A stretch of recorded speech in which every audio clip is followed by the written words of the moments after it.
వాళ్ళ వాస్తవం ఏంది అంటే భారతీయ జనతా పార్టీ మన తెలంగాణకు ఈ గత 11 సంవత్సరాలుగా తీసుకుంటే రాష్ట్రం ఏర్పడ్డ నాటి నుంచి ఈ రోజు వరకు తీసుకుంటే ఏ సాయము చేయలేదు, ఏ న్యాయము చేయలేదు, కానీ గాయాలు మాత్రం చాలా చేసింది. ఒకటి కాదు, రెండు కాదు. మీరు జాగ్రత్తగా ఆలోచిస్తే 11 ఏళ్లుగా ఏం జరిగింది తెలంగాణకు భారతీయ జనతా పార్టీ వల్ల అంటే ఒకటి కాదు, రెండు కాదు, ఎన్నో నష్టాలు చేసింది బీజేపీ. ముఖ్యంగా మా తమ్ముళ్ళు, మా చెల్లెళ్ళు ఎవరైతే యువకులు ఉన్నారో, ఉజ్వలమైన భవిష్యత్తు మీద బంగారు ఆశలు పెట్టుకొని ఉన్నారో వాళ్ళు దయచేసి గుర్తుపెట్టుకోవాలని నేను కోరుతా ఉన్నాను.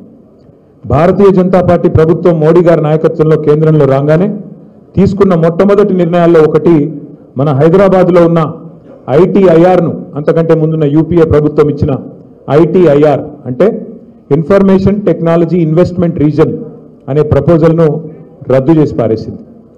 అదే ఐటీఐఆర్ కనుక ఆనాడు సంకల్పించిన విధంగా అయ్యింటే ఈరోజు మన ఎదుగుదల ఎట్లాగో గొప్పగా ఉంది ఐటీలో, కానీ దానికి ఇంకింత కొంత ఊతమిచ్చి మరొక 1,00,00,000 మందికి ఉద్యోగాలు ఇచ్చే అవకాశం ఉంటుండే. కానీ దాన్ని పొందబెట్టింది, యువకుల కళ్ళల్లో మట్టి కొట్టింది, వాళ్ళ ఆశలకు గండి కొట్టింది ఖచ్చితంగా భారతీయ జనతా పార్టీ, ముఖ్యంగా మోడీ గారి నాయకత్వం. అట్లాగే ఐటీఐఆర్ ఒక్కటే రద్దు చేయలేదు. నేషనల్ డిఫెన్స్ కారిడార్ అంటే హైదరాబాద్లో మీ అందరికీ తెలుసు, మీ మహేశ్వరం నియోజకవర్గంలోనే అక్కడ పెద్ద పెద్ద రక్షణ రంగానికి సంబంధించిన పరిశ్రమలు ఉన్నాయి. పాతకాలం నుంచి ఉన్న పబ్లిక్ సెక్టర్ అండర్టేకింగ్ కంపెనీస్ ఉన్నాయి. ఆర్సీఐ కావచ్చు, డిఆర్డిఎల్ కావచ్చు, డిఆర్డిఓ కావచ్చు. అక్కడ కలాం గారు కూడా, మాజీ రాష్ట్రపతి అబ్దుల్ కలాం గారు కూడా దాదాపు 15 ఏళ్ల పాటు ఇక్కడే మన నగరంలో ఉండి మిసైల్ మ్యాన్గా పేరు తెచ్చుకున్నారు. మిసైల్ రంగంలో, క్షిపణుల తయారీలో కూడా వారు శాస్త్ర పరిశోధనలు కూడా చేసినారు. అట్లాంటి పరిశ్రమలన్నీ అక్కడ మహేశ్వరం దగ్గర, ఓల్డ్ సిటీ దగ్గర ఇవన్నీ కూడా ఉంటాయి. అట్లాంటి ఎన్నో పరిశ్రమల వల్ల హైదరాబాద్లో దాదాపు 1000 పైచిలకు రక్షణ రంగానికి సంబంధించిన పరిశ్రమలు కూడా తర్వాత ప్రైవేట్ రంగంలో కూడా వచ్చినాయి. అందుకే మనం అడిగినాం కేంద్ర ప్రభుత్వాన్ని, ఇక్కడి నుంచి బెంగళూరు, ఎందుకంటే బెంగళూరులో కూడా హెచ్ఏఎల్ లాంటి సంస్థ, హిందుస్థాన్ ఏరోనాటిక్స్ లిమిటెడ్ లాంటి సంస్థ ఉంది. హైదరాబాద్కి బెంగళూరుకి ఒక రక్షణ కారిడార్ ఇవ్వండి, నేషనల్ డిఫెన్స్ కారిడార్ ఇవ్వండి. ఇచ్చినట్టయితే మా రంగారెడ్డి జిల్లాలో, మా మహబూబ్ నగర్లో, అట్లాగే కిందికి కర్నూలు, అనంతపూర్లో కూడా మరి చాలా ఉద్యోగాలు వస్తాయి. ఈ ప్రాంతంలో పిల్లలకి లక్షల ఉద్యోగాలు వస్తాయంటే నిజానికి అన్ని అనువుగా ఉన్నా, ఇక్కడ నిజానికి అన్ని వసతులు ఉన్నా, ఇక్కడ మంచి టాలెంటెడ్ పిల్లలున్నా దానికి కూడా గండి కొట్టి దాన్ని తీసుకొని పోయి ఉత్తరప్రదేశ్లో పెట్టుకున్నారు. ఐటీఐఆర్ రద్దు చేసినారు, నేషనల్ డిఫెన్స్ కారిడార్ రద్దు చేసినారు. దాంతోపాటు సరే వాళ్ళు ఇవ్వలేదు, ఇవ్వాలనుకోలేదు, వాళ్ళకి ఇష్టం లేదు, తెలంగాణ మీద ప్రేమ లేదు బీజేపీకి, మోడీ గారికి, కాబట్టి ఇవ్వలేదు. కానీ మనం కష్టపడి తెచ్చుకున్న పరిశ్రమల్ని కూడా ఇలా ఎత్తుకొని పోతున్నది బీజేపీ ప్రభుత్వం. నిన్న మొన్న మీరు వార్తల్లో చూసుండొచ్చు, కేన్స్ అనే ఒక పరిశ్రమ, 3000 కోట్ల పరిశ్రమను మన ప్రభుత్వం ఉన్నప్పుడు కేసీఆర్ గారి నాయకత్వంలో నేను, శ్రీమతి సవితా ఇంద్రారెడ్డి గారు కష్టపడి వారిని ఒప్పించి మన రంగారెడ్డి జిల్లాలోనే పెట్టుబడి పెట్టడానికి ఒప్పించి తీసుకొని వచ్చినాం. కొంగర్ కలంకాడ ల్యాండ్ కూడా ఇచ్చినాం. దాన్ని ఇవాళ భారతీయ జనతా పార్టీ వాళ్ళు వాళ్ళ చేయి అడిపెట్టి, మీకు కేంద్ర ప్రభుత్వం నుంచి డబ్బులు కావాలి అంటే, కేంద్ర ప్రభుత్వం నుంచి ఆర్డర్లు కావాలంటే, మా మద్దతు కావాలంటే మీరు తెలంగాణలో పెడితే కుదరది అని గుజరాత్కు తన్నుకొని పోయి మనకి ఇక్కడ రావాల్సిన 2500 ఉద్యోగాలు ఇవాళ గుజరాత్కి ఎత్తుకొని పోయింది బీజేపీ ప్రభుత్వం. అట్లాగే మైక్రాన్ అనే మరొక సంస్థ, వాళ్ళు కూడా మొత్తం దాదాపు 7-8 వేల కోట్ల పెట్టుబడి ఇక్కడ పెడతామని చెప్పి మౌఖికంగా ఒప్పుకున్న తర్వాత సమస్యనే లేదు, ఇక్కడ పెడితే మీకు ప్రోత్సాహకాలు ఇవ్వం, మీకు కేంద్రం ప్రోత్సాహం ఉండాలంటే గుజరాత్కే రావాలని చెప్పి గుజరాత్లోని దొలేరాకు పట్టుకొని పోయింది బీజేపీ ప్రభుత్వం.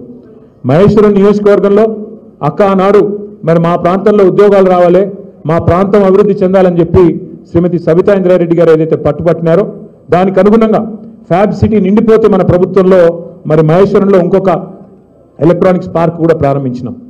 అందులో 10 ఎకరాల స్థలం ఒక company advance system intelligent chip design అనే కంపెనీకి ఇస్తే వారికి మరి రాకుండా చేసి దాన్ని కూడా ఇవాళ తమ భాగస్వామి అయిన, ఎన్డీఏ భాగస్వామి అయిన తెలుగుదేశం పార్టీ నడుపుతున్న ఆంధ్రప్రదేశ్ రాష్ట్రానికి దాన్ని కూడా మొన్ననే మంజూరు చేసింది బీజేపీ ప్రభుత్వం.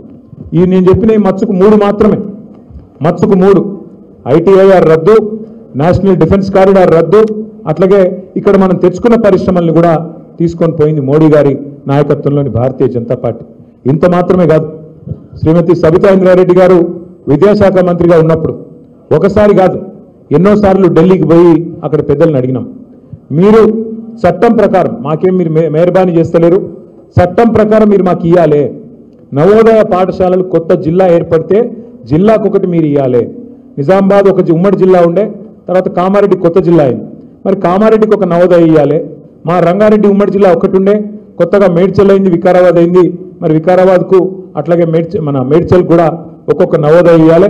అట్లాగే 10 జిల్లాల తెలంగాణ 32 జిల్లాలు అయింది, మరి ఇంకో 22 జిల్లాల్లో నవోదయ పాఠశాలలు ఇవ్వాలంటే ఇప్పటి వరకు నవోదయ పాఠశాలలు కూడా ఒక్కటి కూడా మంజూరు చేయలేదు మోడీ ప్రభుత్వం. పాఠశాలలు కాదు, ఏ ఒక్క విద్యా సంస్థ ఈరోజు వరకు కరీంనగర్లో IIIT దాదాపు 2014 కొద్దిగా అటు ఇటుగా మంజూరు అయింది, కానీ దాన్ని కూడా అడ్డుకున్నది బీజేపీ ప్రభుత్వం. అట్లాగే Indian institute of management IIM ఇవాళ భారతదేశంలోని అన్ని రాష్ట్రాల్లో ఉంది IIM, కేవలం ఒక మన రాష్ట్రంలో మాత్రమే లేదు. మరి మాకు ఇవ్వండి, మా వరంగల్లోనో మా కరీంనగర్లోనో లేదా మా మహబూబ్నగర్లోనో నల్గొండలో ఇష్టం ఉన్న కాడియండి అంటే దాన్ని కూడా ఎత్తగొట్టింది, విద్యార్థుల నోట్లో మట్టి కొట్టింది బీజేపీ ప్రభుత్వం. ఇవి మాత్రమే కాదు, 157 మెడికల్ కళాశాలలు భారతదేశం మొత్తం ఇచ్చి మనకు ఒక్క కాలేజ్ కూడా తెలంగాణకి ఇవ్వకుండా విద్యార్థులకు తెలంగాణ యువతకు మరి అవకాశాలు రాకుండా చేయాలని కుట్ర పన్నింది. ఆనాడు మనకు సహకరించకుండా ఇబ్బంది పెట్టింది భారతీయ జనతా పార్టీ నాయకత్వం. చెప్పుకుంటూ పోతే ఎన్నో ఉన్నాయి. ఇక్కడ ముఖ్యమంత్రి గారేమో 6 గ్యారెంటీలకు పాతరేసే ప్రయత్నం చేస్తూ ఉన్నాడు, అక్కడ వాళ్ళేమో విభజన హామీలన్నిటికీ పాతరేసే ప్రయత్నం చేస్తున్నారు. బయ్యారంలో ఉక్కు కర్మాగారం పెడతామన్నారు, అడ్రస్ లేదు. కాజీపేటలో కోచ్ ఫ్యాక్టరీ అన్నారు, పత్తా లేదు. అట్లా చెప్పుకుంటూ పోతే 1-2 కాదు, ఇచ్చిన ప్రతి హామీని తుంగలో దొక్కినారు. కేవలం విద్యార్థులకు యువతకు మాత్రమే కాదు, తెలంగాణ రైతాంగానికి కూడా తీరని అన్యాయం చేసిందే బీజేపీ. ముఖ్యంగా మీ ఆర్మూరులో అయితే పసుపు బోర్డు విషయం నాకంటే బాగా మీకే తెలుసు. ఒక బోర్డు వచ్చింది తప్ప దానివల్ల ఏమి లేదు. బోర్డు అంటే అది కూడా పెట్టుకునే బోర్డు, ఆడ ఆఫీస్ కాదు, మన్ను కాదు, పెట్టుకునే బోర్డు. అయితే అదొక్కటే కాదు, ఇవాళ రంగారెడ్డి మహబూబ్ నగర్ జిల్లాలు 2 జిల్లాలు కూడా ఇటు గోదావరి జలాలను ఒక్కొక్క నీటి బొట్టును ఒడిసిపెట్టి ఉత్తర తెలంగాణను సస్యశ్యామలం చేయాలన్న ఆలోచనతో కాళేశ్వరం, అట్లాగే దక్షిణ తెలంగాణకు ప్రాణవాయువు అయిన పాలమూరు రంగారెడ్డి ఎత్తిపోతల పథకం ద్వారా కృష్ణా నీళ్లను తీసుకొచ్చి ఈ ప్రాంతాన్ని సస్యశ్యామలం చేయాలని చెప్పి కేసీఆర్ గారి నాయకత్వంలో పాలమూరు రంగారెడ్డి ఎత్తిపోతల పథకం మనం ప్రారంభించుకున్నాం. 2014లో ఆనాడు శ్రీమతి సుష్మా స్వరాజ్ గారు మహబూబ్ నగర్కి వచ్చినారు. వచ్చి మహబూబ్ నగర్లో పబ్లిక్ మీటింగ్లు అనౌన్స్ చేసినారు, మా భారతీయ జనతా పార్టీ ప్రభుత్వం వస్తే పాలమూరు రంగారెడ్డి ఎత్తిపోతల పథకానికి జాతీయ ప్రాజెక్టు హోదా ఇస్తామని చెప్పినారు. కానీ ఈ రోజు వరకు 10 సార్లు కాదు 100 సార్లు అడిగినా అటు పాలమూరు రంగారెడ్డి ఎత్తిపోతల పథకానికి కానీ ఇటు కాళేశ్వరానికి కానీ జాతీయ హోదా ఇవ్వడానికి మోడీ గారికి మనసు రాలేదు. బీజేపీకి మన రైతాంగం మీద కానీ మన రాష్ట్రం మీద కానీ ఎన్నడూ ప్రేమ లేదు, భవిష్యత్తులో కూడా ఉండబోదు. అట్లాగే ఇప్పుడు కొత్తగా విచిత్రమైన ప్రతిపాదన మీరు చూసే ఉంటారు, నిన్న మొన్న చాలా విచిత్రమైన ప్రతిపాదన. గోదావరి నీళ్లు తెలంగాణకు వద్దంట, గోదావరి నీళ్లు కిందికి పోవాలంట, ఆంధ్రాకు పోవాలంట, ఆంధ్ర నుంచి కావేరీ ద్వారా కర్ణాటక మీదుగా తమిళనాడు దాకా పోవాలంట. మరి తెలంగాణకు ఎక్కడి నుంచి నీళ్ళు ఇస్తారంటే హిమాలయ మంచు కొండలు కరిగి నీళ్ళు వస్తాయి చూడు, ఆ నీళ్లు మనకిస్తారంట. 11 ఏళ్లలో పైసా ఈనోడంట హిమాలయాల మంచు కొండల నుంచి మనకు నీళ్లు తెచ్చిస్తారంట. అది మనం నమ్మాలంట. నమ్మి మోడీ గారికి జై కొట్టి ఈ నదుల అనుసంధానానికి మనందరం కూడా జేజేలు పలుకుతూ మనందరం కూడా బీజేపీకి మళ్ళొకసారి ఓట్లేసి మన ఏళ్ళతో మనకన్నే పొడుచుకోవాలి. 8 మంది ఎంపీలు ఉన్నారు బీజేపీ వాళ్ళు, 8 మంది, కాంగ్రెస్ వాళ్ళు 8 మంది, బీజేపీ వాళ్ళు 8 మంది. దొంగలు కలిసి ఊర్లు పంచుకుని అంటారు, గట్లనే ఉన్నది. కరెక్ట్గా 16, ఒకటి మజ్లిస్సు, 17 ఒకటి మజ్లిస్సు, ఇంకొక 16 మిగిలితే 8 వాళ్ళు 8 వీళ్ళు, మరి 16 మంది ఉన్నారు. ఒక్కటంటే ఒక్కరోజు బీజేపీ ఎంపీలు ఎన్నడన్నా ఏమయ్యా రేవంత్ రెడ్డి గారు ఏది నువ్వు ఇస్తానన్న 4000 పెన్షన్ అని అడగంగా మీరు చూసిర్రా? ఎన్నడన్నా 6 గ్యారెంటీలు ఏమైనా రేవంత్ రెడ్డి గారు అని ఒక్క బీజేపీ ఎంపీ మాట్లాడతాడా? తులం బంగారం ఏమైందని మాట్లాడతాడా? రైతు బంధు ఎందుకు వేస్తలేవని మాట్లాడతారా ఒక్క బీజేపీ ఎంపీ? రైతు రుణమాఫీ ఎందుకు జరుగుతలేదని మాట్లాడతారా? ఒక్కరు మాట్లాడరు. కానీ కేసీఆర్ గారి మీద మాత్రం ఒంటికాలతో లేస్తారు బీజేపీ వాళ్ళంతా. రేవంత్ రెడ్డికి రక్షణగా, రేవంత్ రెడ్డికి సహాయంగా, రేవంత్ రెడ్డి చేసే ప్రతి తప్పును వాళ్ళే కవర్ చేస్తూ కాపాడుతూ ఇవాళ మొత్తం రేవంత్ రెడ్డికి ఒక రక్షణ కవచం లాగా నిలబడ్డదే ఈ బీజేపీ ఎంపీలు, ఇక్కడ ఉన్న బీజేపీ పార్టీ. నేనేదో ఉత్తరాన చెప్తలేను, ఒకసారి మీరు ఆలోచించండి, జాగ్రత్తగా ఆలోచించండి. మేము ఢిల్లీ దాకా పోయినాం. రేవంత్ రెడ్డి గారు ఆయన బావమరిదికి 1137 కోట్ల కాంట్రాక్ట్ ఇచ్చిండు మీ కేంద్ర ప్రభుత్వ స్కీమ్లో. మీ జాతీయ పార్టీ అక్కడ ప్రభుత్వం ఏదైతే ఉన్నదో కేంద్రంలో, మీరు ఒక అమృత్ అని ఒక పథకం తెచ్చిండ్రు. దానివల్ల పట్టణాల్లో మంచిళ్ళు ఇవ్వాలని పథకం. ఆ పథకంలో ఏ అర్హత లేకపోయినా, సాంకేతిక అర్హత కానీ ఆర్థిక అర్హత కానీ లేకపోయినా రేవంత్ రెడ్డి తన బావమరిదికి 1137 కోట్ల కాంట్రాక్ట్ ఇచ్చిండు అని ఆధారాలతో సహా కేంద్ర ప్రభుత్వానికి మేము కంప్లైంట్ చేసి వస్తే ఈ రోజు వరకు ఉలుకు లేదు, పలుకు లేదు, దున్నపోతు మీద వానబడ్డట్టే ఉన్నది తప్ప ఇప్పటి వరకు స్పందన లేదు. అట్లాగే ఒక ఇదే కాదు, అట్లాగే ఎంత ఘోరం అంటే అక్కడనేమో రేవంత్ రెడ్డి గారు బావమరిదికి కేంద్ర ప్రభుత్వంలో బీజేపీ వాళ్ళు వర్కులు ఇస్తారు. ఇక్కడనేమో బీజేపీ ఎంపీకి 1300 కోట్ల వరకు మహేశ్వరం నియోజకవర్గం, కల్వకుర్తి నియోజకవర్గంలో అక్కడ కొత్త రోడ్ వేస్తారట, 350 ఫీట్ల రోడ్. ఆ వరకు బీజేపీ ఎంపీకి రేవంత్ రెడ్డి గారు ఇస్తారు. ఇంతకంటే మంచి దోస్తాను ఎక్కడైనా ఉంటుందా? అక్కడనేమో రేవంత్ రెడ్డి బావమరిదిని కాపాడతారు, ఇక్కడనేమో బీజేపీ ఎంపీకి ఎర్ర తివాచి పరిచి మొట్టమొదటిసారి కాంగ్రెస్ ప్రభుత్వంలో బీజేపీ ఎంపీలకు కాంట్రాక్ట్లు. దీని అర్థమైంది, మరి అర్థం చేసుకోవాలి మనం కూడా. సివిల్ సప్లైస్లో బియ్యం కొనుగోలులో కుంభకోణం జరిగింది అని ఆధారాలతో సహా ఈడీకి కంప్లైంట్ చేస్తే అక్కడికి ఎవరు రారు. ఏ ఈడీ మాట్లాడది, కేంద్ర ప్రభుత్వం మాట్లాడది, ఒక బీజేపీ ఎంపీ మాట్లాడాడు, ఒక బీజేపీ ఎమ్మెల్యే అంతకంటే మాట్లాడాడు. ఇంకా ఘోరం ఏంటంటే ఇక్కడ కంచెకచ్చిబోలి భూములు మనం మీరు చూసి ఉండొచ్చు, హైదరాబాద్ సెంట్రల్ యూనివర్సిటీ భూములు. అందులో రేవంత్ రెడ్డి గారు దుర్మార్గంగా 100 ఎకరాల అడవిని నరికేస్తుంటే ఇక్కడ ఉన్నోళ్ళు పట్టించుకోలేదు, ఇక్కడ ఉన్నోళ్ళే చేసినది. ఇక్కడున్న ప్రభుత్వమే అర్ధరాత్రి పోయి బుల్డోజర్లు పెట్టి మొత్తం జంగల్ కొట్టేస్తుంటే సుప్రీంకోర్టు చూసింది. ఇక్కడ ఉన్నోళ్ళు కేంద్ర ప్రభుత్వం వాళ్ళు ఉల్కలేదు, పలకలేదు, ఒక్క బీజేపీ ఎంపీ మాట్లాడాడు. సుప్రీంకోర్టు చూసి సుప్రీంకోర్టు ఒక కమిటీ వేసి ఆ కమిటీ తీర్పు చెప్పింది. ఏమని? ఇందులో 10,000 కోట్ల కుంభకోణం జరిగింది, దీన్ని ప్రత్యేకంగా కేంద్ర ప్రభుత్వం వెంటనే ఒక ఇన్వెస్టిగేటివ్ ఏజెన్సీ ద్వారా పరిశోధించాలి అని రిపోర్ట్ ఇచ్చింది.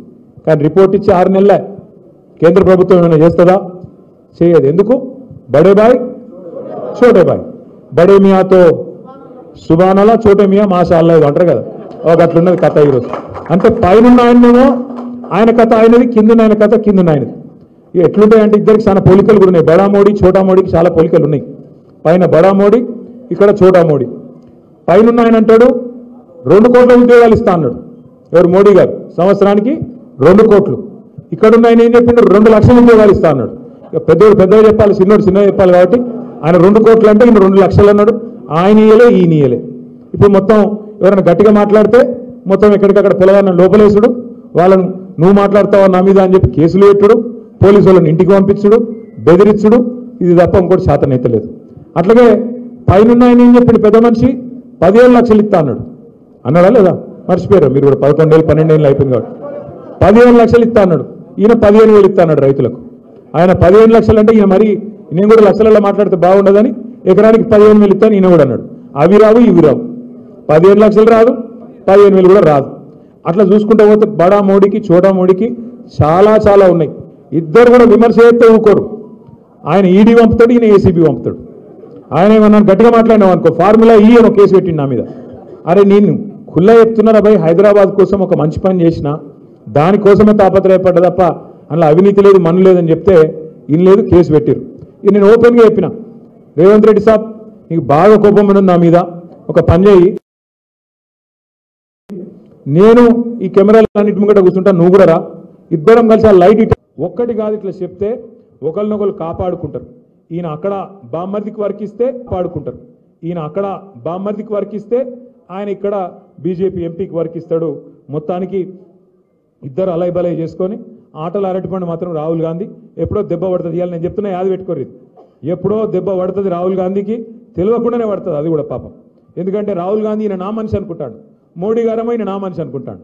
ఇక ఆటలు అక్కడ నడుస్తూ ఉన్నది ఢిల్లీలో. నేను మీ అందరినీ ప్రార్థించేది ఒకటే, ఇవాళ కేసీఆర్ గారు 10 ఏళ్ల పాటు పరిపాలన చేసినప్పుడు ఆర్మూర్ ఎట్లుండే, ఆర్కేపురం ఎట్లుండే, మొత్తం తెలంగాణ ఎట్లుండే నాకంటే బాగా మీకే కనబడతా ఉన్నది. ఎన్నికల ముందు చూస్తేనేమో రేవంత్ రెడ్డి గారు కాంగ్రెస్ వాళ్ళు జాతరనే జాతర. ఏం జాతర? హామీల జాతర, డిక్లరేషన్ల జాతర, అబద్ధాల జాతర. ఎక్కడికక్కడ ఇష్టం వచ్చిన వాగ్దానాలు చెప్పిండ్రు ఎన్నికలకు ముందు హామీల జాతర, అబద్ధాల జాతర, డిక్లరేషన్ల జాతర. ఎన్నిక అయిపోయినా ఇంకేమన్నది ఇవాళ చెప్పుల జాతర. ఏడ చూసినా చెప్పులు కనబడుతుంది లైన్లలో మొత్తం. యూరియా కోసం కిలోమీటర్ల లైన్లు. కొత్త సినిమా రిలీజ్ అయితే ఉరుకుతారు చూడు, తలుపులు తెరవంగానే ఒక అట్లు ఉరుకుతారు రైతులు. ఇవాళ ఒక్కొక్క దగ్గర తలుపులు బంద్ పెట్టి దన్మని తెరిస్తే ఎగవడు ఉరుకుతున్నారు ఒకళ్ళ మీద ఒకరు. అలా కుంటోళ్ళు ఉన్నారు, పాపం నడవరాని వాళ్ళు ఉన్నారు, వయసు మళ్ళిన వాళ్ళు ఉన్నారు, చిన్నపిల్లలు ఉన్నారు. ఇవాళ మొత్తం అవస్థలు పడే పరిస్థితి వచ్చింది. ఆలోచించండి, ఎందుకు ఈ పరిస్థితి వచ్చింది? మనం ఆదమరిచినాం కాబట్టి వచ్చింది. ఇవాళ పొద్దున తమ్ముడు నాకు అలా సోషల్ మీడియాలో ఒక పోస్ట్ పెట్టిండు. బడంగుపేటలో మా అక్క అద్భుతంగా లైబ్రరీ కట్టిందని ఆ తమ్ముడు ఫోటో వీడియో తీసి అద్భుతమైన వీడియో పెట్టిండు. ఎంత బాగా కట్టిరు లైబ్రరీ అని. ఆ తమ్ముడికి నేను ఏం చెప్పినా అంటే, తమ్ముడు ఈ ఒక్కటే పని కాదు, ఇంకా చాలా పనులు చేసినాం. అటువంటి లైబ్రరీలు మా అక్క చాలా కట్టింది. కానీ దరిద్రం ఏంటంటే మేము చెప్పుకోలేదు. మేము చెప్పలేదు, మీరు చెప్పలేదు.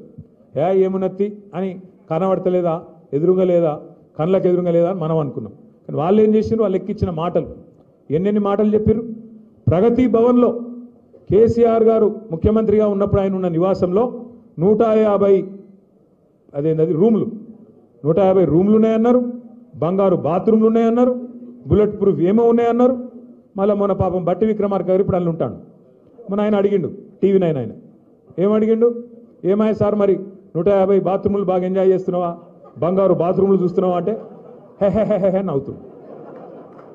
అంటే ఎట్లా అంటే ఎన్నికల ముందు ఏది పడుతుంది ఉర్రాలి, నోటికి ఎంత వస్తే అంత, ఏది పడుతుంది ఎట్లు పడుతుంది. ఎందుకంటే ఈజీగా నమ్ముతురు. ఇదిగో పులి అంటే అది తోక, ఆడ ఉన్నదేంది నిజం ఎవరికి తెలియదు. కానీ ఇవాళ మరి బట్టి విక్రమార్క నాకు కూడా కనబడ్డాడు అసెంబ్లీలో. నేను అడిగిన, అన్న మరి 150 రూమ్లలో ఏ రూమ్లో అంటున్నావే అని అడిగిన. మరి 150 రూమ్లు ఉన్నాయి కదా అంటే ఆహాహాహా నవ్వుతుంది. ఏమనాలి మరిగా, పాపం బట్టి అన్న మంచోడే అని చెప్పి ఇడిచిపెట్టిన నేను. కానీ అసలోడు ఈయన రేవంత్ రెడ్డి ఎన్ని అబద్ధాలు చెప్పిండే ఎలక్షన్లకు ముందు, ఒకటా రెండా? కేసీఆర్ ఏం చెప్పిండు? ఒక ముసలోనికి ఇస్తుండు, ముసలవ్వకి ఇస్తుండు పెన్షన్, నేను ఇద్దరికి ఇస్తా, ముసలోనికి ముసలమ్మకు ఇద్దరికి ఇస్తా. కేసీఆర్ 2000 ఇస్తుండు, నేను 4000 ఇస్తా. వచ్చినాయా మరి 4000? ముసలోనికి ముసలమ్మకు అందరికి వచ్చినాయా?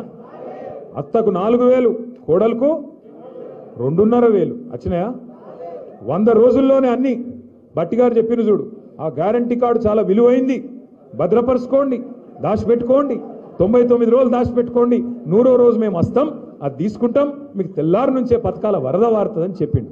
పారుతున్నాయా పథకాల వరద? వస్తున్నాయా? ఓ పెట్టిరిగా ఓ ఫ్రీ బస్ అని, ఇక దాని అందమైంది చెప్పరాదు. ఇక ఫ్రీ బస్ అందం నాకంటే బాగా మీకే తెలుసు. అందులో ఎన్ని యుద్ధాలు అవుతున్నాయో, ఎన్ని కొట్లాటలు అవుతున్నాయో, ఎన్ని పంచాయతీలు అవుతున్నాయో మీరే చూస్తూ ఉన్నారు. దాంతోపాటు ఇవాళ రాష్ట్రంలో ఉండే రైతులు ఎన్ని మాటలు చెప్పిండ్రు. మీకు కడుపులో సల్ల కదలకుండా కేసీఆర్ ఉన్నప్పుడు మంచిగా బ్రహ్మాండంగా నాట్లేసే టైంకు టింగు అనుకుంటే రైతు మందు పడుతుండే. భారతదేశంలో స్వతంత్రం వచ్చిన తర్వాత మొట్టమొదటి ముఖ్యమంత్రి, మొట్టమొదటి నాయకుడు కేసీఆర్. రైతుల గురించి డైలాగులు కొట్టిన వాళ్ళు ఉన్నారు, మీ ఆర్మూరులు వేసుకునే పచ్చకండువ వేసుకున్న వాళ్ళు మత్తుగున్నారు, నెత్తికి రుమాలు చుట్టుకొని పోజులు కొట్టిన వాళ్ళు ఉన్నారు. కానీ ఎవరన్నా ఒక నాయకుడు రైతుకు పెట్టుబడి సాయం చేయాలని చూసిన నాయకుడు ఉన్నాడా?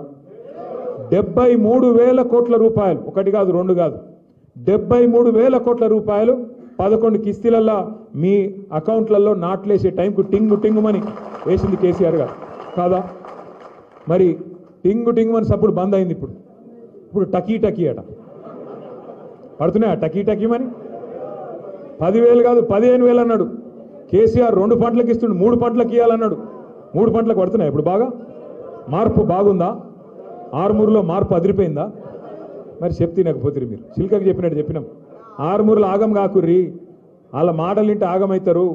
50 ఏళ్ళు వాళ్ళే కదా ఉన్నది కాంగ్రెసు, వాళ్ళ మాటలింటే మీరు ఆగమవుతారు. మళ్ళా ఎండిపోయిన చేన్లు కనబడతాయి, చెప్పుల లైన్లు కనబడతాయి, మళ్ళా కాలిపోయిన మోటార్లు, పేలిపోయిన ట్రాన్స్ఫార్మర్లు మళ్ళీ వస్తాయి అని చెప్పిండు ఆ కేసీఆర్.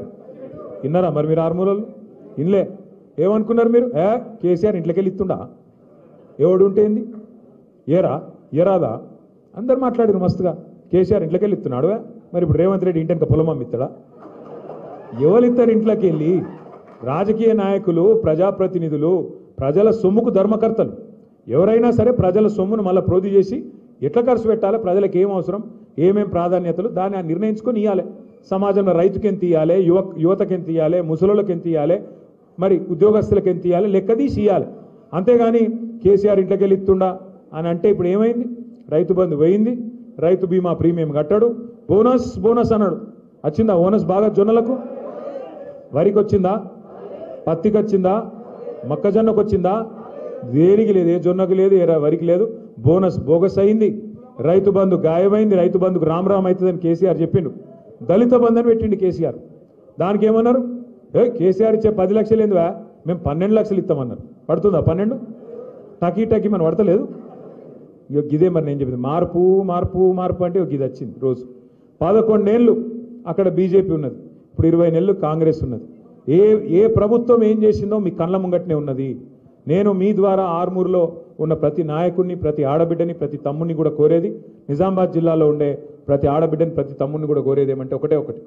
నిజంగానే 20 నెలల పరిపాలన మీకు నచ్చకపోతే, 20 నెలల్లో వీళ్ళు చేసిన మోసం మీకు అర్థమైతే, మీకు చెప్పిన ప్రతి మాట డొల్ల మాట, వీళ్ళు చెప్పిన ప్రతి హామీ డొల్ల హామీ అని మీకు అర్థమైతే తప్పకుండా స్థానిక సంస్థల్లో తగిన విధంగా తీర్పునియండి. వీళ్ళకు బుద్ధి చెప్పండి. వీళ్ళు చేసిన మోసానికి కర్రు కాల్చి వాత పెట్టండి. ఎందుకంటే కొంతమంది మాట్లాడతారు, ఏమున్నదే స్థానిక సంస్థల్లో మళ్ళీ కేసీఆర్ రాడు కదా ఇప్పుడే అని మాట్లాడతారు. కరెక్ట్, కేసీఆర్ రాడు, కానీ వీళ్ళు చేసిన మోసం మరి మీరు ఒప్పుకున్నట్టు అవుతుంది. వీళ్ళకే ఓటేస్తే మళ్ళీ వీళ్ళు చేసిందే కరెక్ట్ అని చెప్పినట్టు అవుతుంది. కాబట్టి జాగ్రత్తగా ఉండండి, జాగ్రత్తగా ఆలోచించి ఓటేయండి తప్ప ఆగం కాకండి. ఎంత ఘోరం అంటే నిజంగా ఇవాళ ఉస్మానియా యూనివర్సిటీలో ముఖ్యమంత్రి గారు మాట్లాడుతుంటే నేను కూడా చూసిన. ఇంత అన్యాయంగా మాట్లాడతారా? ఆ కాలేజీలు కట్టింది కేసీఆర్ గారి నాయకత్వంలో మన సబితా ఇంద్రారెడ్డి గారు. ఆ బిల్డింగులు కట్టింది, హాస్టల్ బిల్డింగు, ఇంకో బిల్డింగ్ 2 కూడా కట్టింది సబితా ఇంద్రారెడ్డి గారు. ఇక రేవంత్ రెడ్డి గారేమో జేబులో కత్తెర పెట్టుకొని తిరుగుతుండు. కత్తెర అంటే పాకెట్లు కొడుతుంది కాదు, యాడ రిబ్బన్ కనబడుతుందా కట్ చేద్దామని చూస్తాడు. మనం కట్టిన ఫ్లైఓవర్లు ఆయనే కట్ చేస్తాడు, మనం కట్టిన బిల్డింగ్లు ఆయనే కట్ చేస్తాడు. పర్వాలేదు కానీ కొద్దిగా జాగ్రత్త రేవంత్ రెడ్డి గారు, జర జేబులో కత్తెర అటు ఇటు అయితే డేంజర్ ఉంటుంది, జాగ్రత్త. ఎందుకంటే ఆయన మాట్లాడే మాటలు ఎంత వికారం మాట్లాడి నాకు అర్థం కాదు. ఒక్కటంటే ఒక్క మాట, సక్కటి మాట మాట్లాడతాడా? అరే తెల్లారు లేస్తే గలీజ్ మాటలు, నీ పేగులు కట్ చేస్తా, మెడలు వేసుకుంటా, గుడ్లు వికి గోటీలు ఆడతా. పేగులు మెడలు వేసుకుంటేది బోటీ తింటాడా? ఏమన్నా బోటీ కొట్టేటాడా? నాకు అర్థం కాదు. అరే పేగులు మెడలు వేసుకుంటాడు ఎవడన్నా ముఖ్యమంత్రి? నాకు అర్థం కాదు, ఇంత గలీజ్ మాట. ఇంకా ఘోరం ఏంటంటే ఇప్పుడు నువ్వు హామీలు ఇచ్చినావు, 100 రోజులు అన్నావు, 100 రోజులు అమలు చేయకపోతే ఇక ఈ చంద్రుడు అదేమన్నాడు, ఈ సూర్యుడు ఇటు సూర్యుడు అటు ఒడిచినా అటునోడు ఇటు వచ్చినా నేను అమలు చేసి తీరుతా అన్నాడు. మరి అయితే పైసలు ఎడికెళ్ళి వెళ్తాయంటే మాకు తెలియలేదా కాంగ్రెస్ వాళ్ళకు? మేమందరం కూడా 6 ఫీట్లు ఉన్నాం ఒక్కొక్కడు. నేను 3 ఫీట్లు ఉన్నా కానీ ఆ ఉత్తమ్ కుమార్ రెడ్డి 6 ఉన్నాడు, ఆ జానారెడ్డి 6 ఫీట్లు ఉన్నాడు, అందరం కలిసి చేస్తామన్నారు. మరి ఏమా ఈరోజు 20 నెలలు ఒడిసిపోయాయి, ఇంకో 4 నెలలు అయితే 2 నెలలు అయిపోయాయి, మిగిలిన 40% టైం అయిపోయింది. ఆఖరి సంవత్సరం ఎలక్షన్ టైం అయినా, మిగిలింది ఇంకో 2 నెలలే. మరి ఏమైనా ఈ హామీలు అంటే ఇప్పుడు రేవంత్ రెడ్డి గారు కొత్త రాగం ఎత్తుకున్నాడు. ఏమంటాడు? లంకె బిందెలు ఉంటాయనుకొని వచ్చినా లేవు. ఎవడు చూస్తాడు లంకె బిందెల కోసం? ఎవరు ఎత్తుకుతారు లంకె బిందెల కోసం? లంకె బిందెలని మాట్లాడతాడు ఎవరైనా ముఖ్యమంత్రి? గింత అన్యాయం మాటలా? ఇంకా ఘోరం. ఇప్పుడు మనందరికి ఇక్కడ కూర్చున్న వాళ్ళందరికీ అప్పు ఉందా లేదా? అప్పు లేనివాడు ఎవడని ఉంటే చేయలే అవటరా జీవన్ రెడ్డి? అప్పు లేనివాడు ఎవడు లేడు. కానీ అప్పు ఉంటే కూడా ఏం చేస్తాం మనం? మార్కెట్ మంచిగా లేదు. రేవంత్ రెడ్డి వచ్చినాక, కాంగ్రెస్ వచ్చినాక రియల్ ఎస్టేట్ సంకనాకిపోయింది. ఇక అసలు ₹1 ఉడతలేదు, కొనేటోడు లేడు, అమ్మేటోడు లేడు, అడిగినోడు లేడు. ఇదివరకు 30,000 గజం ఉన్నది, ఇలా 19,000కి అమ్ముకుంటాను దిక్కులేక. అక్కడక్కడ ఇక బీడపెన్లో ఏదైనా అర్జెంట్ అవసరం ఉంటే అమ్ముకునే పరిస్థితి వచ్చింది. మరి ఈ పరిస్థితులల్లో అప్పు ఉన్నా కూడా ఏం చేస్తాం మనం? లోపల బనీన్కు పొక్కలున్నా మీదికెళ్ళి మాత్రం కడక్ అంగి వేసుకొని బయట తిరుగుతామా లేదా? ఎందుకు? మళ్ళీ ఎవడన్నా అప్పు ఉడుతుందో పుట్టదో అని. కానీ ముఖ్యమంత్రి ఎట్లున్నాడు? ఏం చెప్తున్నా ఆయన? నేను ఢిల్లీకి పోతే నాకు అపాయింట్మెంట్ ఇస్తలేరు, చెప్పులు ఎత్తుకపోతే అపాయింట్మెంట్ ఇస్తలేరంటే ఏమనాలి ముఖ్యమంత్రి? ఏం చెప్పరు మీరు? నాకు అర్థం కాదు. ఎవడన్నా చెప్పుకుంటాడు అట్లా?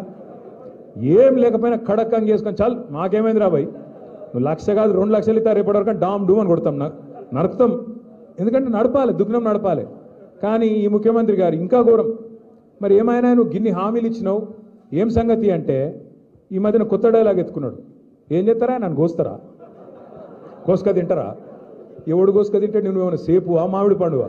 కోసుక తినతుంది, కోసుక తింటారా అన్నట. గింత అన్యాయం ముఖ్యమంత్రి ఉంటాడు ఎవడన్నా?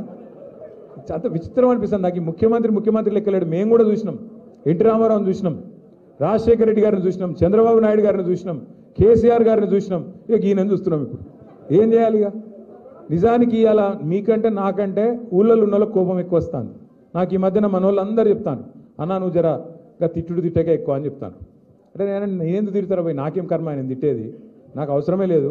కానీ మన నాయకుడు తెలంగాణను సాధించిన పెద్ద మనిషి కేసీఆర్ గారిని పట్టుకొని నోటికి వచ్చినట్టు తిడితే మాత్రం, కేసీఆర్ని తిడితే మాత్రం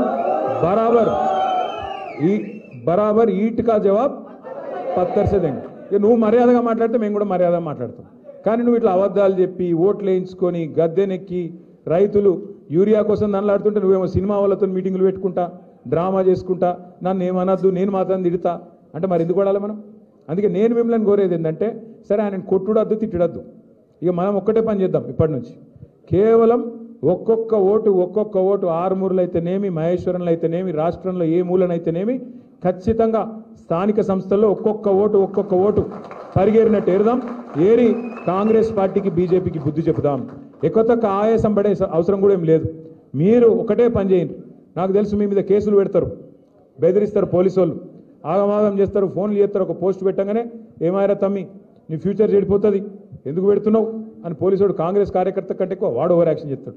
మీరు ఒకటే యాద పెట్టుకోండి, మనం 10 ఏళ్ళు 2014 నుంచి 23 దాకా ఎన్నడూ కూడా ఆనాడు మన అధికార వ్యవస్థను రాజకీయం కోసం వాడుకోలేదు.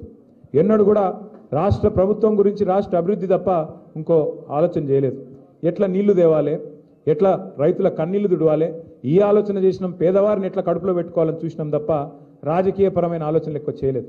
కానీ వచ్చేసారి మాత్రం ఇట్లుండం. బరాబర్ నేను కూడా చెప్తున్నా మీకు, ఇలా రేవంత్ రెడ్డి ప్రభుత్వంలో ఎవరెవరైతే ఓవర్ యాక్షన్ చేస్తున్నారో వాళ్ళందరి పేరు మీరు గుర్తుపెట్టుకొని నాకు కూడా గుర్తు చేయండి. మళ్ళా తప్పకుండా ప్రభుత్వం వస్తుంది, కేసీఆర్ గారు ముఖ్యమంత్రి అవుతారు. ఈసారి మాత్రం పోయిన దారి లెక్క మంచిగా మర్యాదతోనైతే ఉండదు వ్యవహారం. ఎవరైతే ఓవర్ యాక్షన్ చేస్తున్నారో వాళ్ళకి తప్పకుండా మీ అందరికి నేను మాటిస్తున్నా, బుద్ధి చెప్పే బాధ్యత మా అందరిది. మీరు భయపడాల్సిన అవసరం లేదు. మీరు రోడ్ల మీదకి వచ్చి కొట్లాడి కేసులు పెట్టించుకోవాల్సిన అవసరం లేదు. పేరు రాసుకోరు, అంతే. పేరు రాసుకొని పెట్టుకోర్రి. మీరు ఏ బుక్ కావాలంటే ఆ బుక్ పెడదాం. పింక్ బుక్ అయితే పింక్ బుక్, ఇంకో బుక్ అయితే ఇంకో బుక్ పెట్టుకుందాం, మనం కూడా చూసుకుందాం. ఆఖరికి నేను చెప్పే మాట ఒకటే, పెద్దలు జయశంకర్ సార్ ఎప్పుడు ఒక మాట చెప్తుండే, ఈ 2 పార్టీలు ఒకటి తీయరాదు ఒకటి పెట్టరాదు, దొందే. 2 కాంగ్రెస్ బీజేపీ ఇద్దరు కూడా తెలంగాణ విషయానికి వస్తే ఇద్దరు ఒకటే. 8 మంది వాళ్ళు, 8 మంది వీళ్ళు, కానీ తెలంగాణకు మిగిలింది మాత్రం 0. నిన్న చూడరాదు మీరు, యూరియా దొరకలేదు ఏదైనా చేయండి అయ్యా అని ఒక బీజేపీ ఎంపీని అడిగారు ప్రెస్ వాళ్ళు పోయి. ఆయన ఏమంటాడు ఎరికేనా, ఆపరేషన్ సింధూర్ వల్లనట చైనాకి వెళ్ళి వచ్చుడు ఆగిందట. ఆపరేషన్ సింధూర్ జరిగింది చైనాతోనా పాకిస్తాన్తోనా? పోనీ ఆపరేషన్ సింధూర్ సరే జరిగింది నువ్వు అనుకుందాం, మరి దేశం అంతా ఉండాలి కదా యూరియా సంక్షోభం, ఒక తెలంగాణలో ఎందుకు ఉంటుంది? అంటే ఇంత తెలివి ఉన్నది వీళ్ళకు. రేవంత్ రెడ్డిని కాపాడేందుకు బీజేపీ వాళ్ళు వాడే తాపత్రయం చూడురి. ఆయన మీద ఈగ వాలద్దు, ఆయన మీద పొరపాటున కూడా ఒక మాట అనద్దు ఇవ్వాలి. అట్లాంటి పరిస్థితి అలా ఉన్నది. ఒక్క ఎంక్వైరీ చేయదు బీజేపీ. ఆఖరికి ఒక్క మాట చెప్పి నేను ఎందుకంటే మర్చిపోయినా, ఇది ఒక్కటి చెప్పి నేను ముగిస్తా. కాళేశ్వరం కట్టిండి కేసీఆర్ గారు. మీ నిజామాబాద్ జిల్లాలో కూడా ఉన్న ఎస్ఆర్ఎస్పీ ఆయకట్టుకు తిరిగి పునరుజ్జీవం పోసి మరి దానికి కూడా ప్రాణధారగా నిలిపిండు కేసీఆర్ గారు. కాళేశ్వరం అంటే ఒక బ్యారేజ్ కాదు, ఒక రిజర్వాయర్ కాదు, అలా 3 బ్యారేజీలు ఉన్నాయి, అలా 15 రిజర్వాయర్లు ఉన్నాయి, 19 పంపింగ్ స్టేషన్లు ఉన్నాయి, 21 సబ్ స్టేషన్లు ఉన్నాయి, 100 కిలోమీటర్ల సొరంగ మార్గం ఉన్నది, సొరంగ కాలువలు ఉన్నాయి, అట్లే 1000 కిలోమీటర్ల ప్రవాహ కాలువలు, గ్రావిటీ కాలువలు ఉన్నాయి. ఈ అన్నిటి సమాహారం దాదాపు 100 కంపోనెంట్స్ యొక్క సమాహారం కాళేశ్వరం. అందులో ఒకటి మేడిగడ్డ బ్యారేజ్. మేడిగడ్డ బ్యారేజ్ గురించి కూడా మనం ఒక్క నిమిషం అర్థం చేసుకోవాలి, కాళేశ్వరం గురించి కూడా ఒక్క నిమిషం అర్థం చేసుకోవాలి. తెలంగాణ భూభాగం ఎట్లుంటుంది అంటే ఇట్లా గుడిసె లెక్క ఉంటుంది, ఇట్లా గుడిసె లెక్క ఉంటుంది తెలంగాణ. ఇటుకెళ్ళి గోదావరి వారుతుంది, ఒక మూలకెళ్ళి ఇంకో మూలకెళ్ళి కృష్ణ వారుతుంది. ఇటు మొత్తం దక్షిణ భాగంకి వెళ్ళి మొత్తం కృష్ణ, ఉత్తర భాగంకి వెళ్ళి మొత్తం గోదావరి, కిందికెళ్ళి భూభాగం ఏమో పైన ఉంటుంది. అయితే మరి కిందికెళ్ళి నీళ్లు పైకి తీసుకురావాలి. ఇప్పుడు మీరు మీ పొలంలో బోరింగ్ వేస్తారు, 3 HP 5 HP మోటార్ పెట్టి గుంజుస్తారు, గుంజి నీళ్ళు కింద ఉన్న నీళ్ళు 100 ఫీట్లు, 200 ఫీట్లు, 400 ఫీట్లు, 500 ఫీట్లు, 800 ఫీట్లు వెళ్ళి గుంజి నీళ్లు పైన పొలం బారిస్తారు, పంట పండిస్తారు. మరి గోదావరిలో నీళ్ళు ఎక్కడున్నాయి అని దుర్బిని పెట్టి ఎతికి దేవులాడి కేంద్ర ప్రభుత్వ రంగ సంస్థ వ్యాప్కోస్కి అప్పచెప్పి వాళ్ళు ఇచ్చిన రిపోర్ట్ ప్రకారం కింద గోదావరిలో 80 మీటర్ల మీద అంటే సముద్ర మట్టానికి 80 మీటర్ల మీద మేడిగడ్డ అనే పాయింట్ ఉంది. ఆడగిన నీళ్ళు ఆపితే ఆడికెళ్ళి నీళ్ళు ఎత్తిపోసుకోవచ్చు అని చెప్పి ఆడ మేడిగడ్డ అనే బ్యారేజ్ కట్టిరు. 80 మీటర్ల మీద మేడిగడ్డ ఉంటుంది. ఇప్పుడు మనం కూర్చున్న హైదరాబాదు 535 మీటర్ల మీద ఉంటుంది. అందుకే ఇట్లుంటుంది తెలంగాణ అని చెప్పిన నేను. అంటే ఆడికెళ్ళి నీళ్లు 80 మీటర్లకెంచి 450 మీటర్లు పైకి లేపాలి. మరి 450 మీటర్లు పైకి గుంజాలంటే నీళ్లు పంపులు ఉండాలనా లేదా? రోజుకి ఎంత ఎంత ఎంత ఎంత ఎత్తిపోస్తారు ఎరికేనా? రోజుకి ఎంత ఎత్తిపోస్తారంటే ఇప్పుడు మీరు హైదరాబాద్లో హుస్సేన్ సాగర్ చూసిరా? ట్యాంక్ బండ్ చూసిరా లేదా? హుస్సేన్ సాగర్ ఒక టీఎంసీ, హుస్సేన్ సాగర్ ఒక టీఎంసీ. అసొంటి 2 టీఎంసీల నీళ్లు మేడిగడ్డకి వెళ్ళి అంటే రోజుకు 2 హుస్సేన్ సాగర్లో పట్టేటని నీళ్లు గుంజి 80 మీటర్లకేంచి 618 మీటర్లు కొండపోచమ్మ సాగర్ ఉండేది 618 మీటర్ల మీద గాడికి ఎత్తిపోయాలి. అంటే దగ్గర దగ్గర 500 పై చిలుకు మీటర్లకు గుంజుకు రావాలి. మరి చిన్న చిత్కా మోటార్లతో అవుతుందా? కాదు కదా. మీరు 3 HP 5 HP మోటార్ పొలంలో గుంజుతారు. మరి రోజుకు 2 హుస్సేన్ సాగర్లో పట్టేటని నీళ్లు గుంజాలంటే బరాబర్ పెద్ద పెద్ద మోటార్లు ఉండాలన్నా? గట్లాంటి బాహుబలి మోటార్లు పెట్టి గుంజి నీళ్లు మేడిగడ్డకి వెళ్ళి కొండపోచమ్మ సాగర్ తెచ్చి ఆడికెళ్ళి హైదరాబాద్ కానీ మొత్తం మధ్యలో ఉన్న పట్టణాలన్నిటికీ తాగునీరు, అట్లాగే మొత్తం లక్షల ఎకరాలకు సాగునీరు ఇచ్చిన ప్రాజెక్టు కాళేశ్వరం ప్రాజెక్టు. ఆ ప్రాజెక్టుతోనే మీ ఎస్ఆర్ఎస్పి వరద కాలువ ఏదైతే ఉందో దానిలో రివర్స్ నీళ్లు పోసి అందులో కూడా మళ్ళీ మీ ఎస్ఆర్ఎస్పీలకు పైకెళ్ళి నీళ్లు రాకపోతే మహారాష్ట్రకు ఈడికెళ్ళి నీళ్లు గుంచి అందులో పోసి మీ దగ్గర ఉండే నిజామాబాద్ జిల్లా ఆయకట్టును కూడా కాపాడింది కేసీఆర్ గారి నాయకత్వం. అందులో మేడిగడ్డల 85 పిల్లర్లు ఉంటే 2 పిల్లర్ల కాడ కుంగింది. ఏది అక్టోబర్ 2023లో. ఇలా ఏం జరుగుతుంది? ఒక దిక్కేమో 2 పిల్లర్లు కుంగితే అక్కడ ఏదో జరిగిపోయింది అని చెప్పి దున్నపోతు ఈనింది అని కాంగ్రెస్ వాడు అంటే దుడ్డని కట్టేయమని బీజేపీ ఉరికొచ్చింది. 48 గంటలలో, 1 కాదు 2 కాదు, 48 గంటలు 2 రోజులలోనే వచ్చుడు రిపోర్ట్ ఇచ్చుడు అయిపోయింది. మొత్తం నాశనం కొట్టుకపోయింది. కేసీఆర్ 1,00,000 కోట్లు తిన్నాడు, అయిపోయింది, ఖతం. వాడు రిపోర్ట్ ఇచ్చుడు ఆలస్యం, ఇటుకెళ్ళి మళ్ళీ వీళ్ళు లొల్లి ఆగమాగం చేసుడు, మొత్తం జనాన్ని గుమ్రా చేసిరు, ఓట్లు వేయించుకున్నారు, గెలిచిరు. ఇవాళ 2 ఏళ్ళు దగ్గర పడుతుంది. అక్టోబర్ వస్తే 2 ఏళ్ళు అవుతుంది ఆ 2 పిల్లర్లు కింగి. మరి కొట్టుకపోలేదు కదా, ఉన్నది కదా అట్లే. దాన్ని రిపేర్ చేయాలన్నా వద్దా? ఇప్పుడు మీరు ఇల్లు కట్టుకుంటారే, ఇల్లు కట్టుకున్నాక 6 నెలలకో సంవత్సరానికో 2 ఏళ్ళకో ఓ దగ్గర మెల్లగా లీకేజ్ స్టార్ట్ అవుతుంది. ఏం చేస్తారు? లీకేజ్ స్టార్ట్ అయితే రిపేర్ చేయించుకుంటారా? వాటర్ ప్రూఫ్ చేసుకుంటారా? లేకపోతే ఇల్లు మొత్తం గులగొడతారా? రేవంత్ రెడ్డి ఏమంటాడంటే ఇల్లు మొత్తం గులగొట్టన్నాడు. అట్లా అయితేనే కరెక్ట్ అట. అరే రిపేర్ చేయాలి లేకపోతే ఎందుకు అంటే చేస్తలేడు. ఎందుకు అని మేము అనుకున్నాం ఇన్ని రోజులు. ఎందుకని నిన్నయాలనే తెలిసింది. ఎందుకట అంటే బీజేపీ వాళ్ళు చెప్పిర్రు పైన కిందికి గోదావరి నీళ్ళు పోతేనే కింద చంద్రబాబు నాయుడు గారు బనకచెర్ల ప్రాజెక్టు కడతాడు, ఆంచేలి నీళ్లు తీసుకొని కావేరీలో కలుపుతాడు, కావేరీలోకి వెళ్ళి తమిళనాడు పోవాలి, మీరు ఇక్కడ దీనిలో ఆపితే మళ్ళీ ఇటు నీళ్లు మీరు గుంజుకుంటారు. కాబట్టి గోదావరి నీళ్లు నిరాటంకంగా ఎత్తుకపోవాలంటే రేవంత్ రెడ్డి నువ్వు మేడిగడ్డను ముట్టకు అంటే ఆ నీళ్లు కిందికి పంపేందుకు మనకు కాకుండా చేసేందుకే ఈ డ్రామా అంతా. అందుకే నేను అంటున్నా 2 పార్టీలు దొందే. ఇద్దరికి రైతుల మీద ప్రేమ లేదు, ఇద్దరికి తెలంగాణ యువత మీద ప్రేమ లేదు. ఇలా ఎవరికన్నా కడుపు నొప్పి ఉంది తెలంగాణ గురించి అంటే అది తెలంగాణ తెచ్చిన కేసీఆర్కు ఉంది తప్ప ఇంకెవరికి లేదు. దయచేసి నిజం నిలకడ మీద తేలుతుంది అంటారు, నిజం నిలకడ మీదే తేలుతుంది. ఇవాళ నిజమేందో ఈ పాటికే మీకు అర్థం కావాలి.